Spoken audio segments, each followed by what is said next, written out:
আসসালামু আলাইকুম, সবাই কেমন আছেন? আমরা ভালো আছি আলহামদুলিল্লাহ।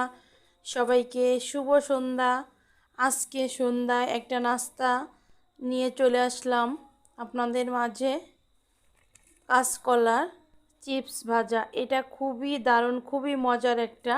প্রথমে কাঁচকলাটা নিয়ে নিয়েছি, নিয়ে পাতলা পাতলা করে পিস পিস করে কেটে নিয়েছি। নিয়ে এবার হলুদের গুঁড়ো, ঝালের গুঁড়ো, স্বাদ মতো লবণ,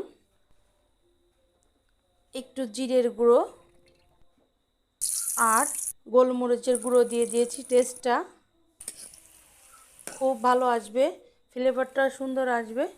দিয়ে এবার চুলোয় প্যানটা বসিয়ে দিয়ে এবার সুন্দর করে মচমচা করে ভেজে নিচ্ছি। আমাদের বাচ্চারা যখন চিপস খেতে চায় তখন এই কাঁচকলা দিয়ে যদি চিপস বানিয়ে দেন তাহলে আর বাইরের খাবার খেলো না, বাসায় তৈরি হয়ে গেলো স্বাস্থ্যসম্মত খাবার। ভালো লাগলে ভিডিওটি লাইক করবেন, শেয়ার দেবেন।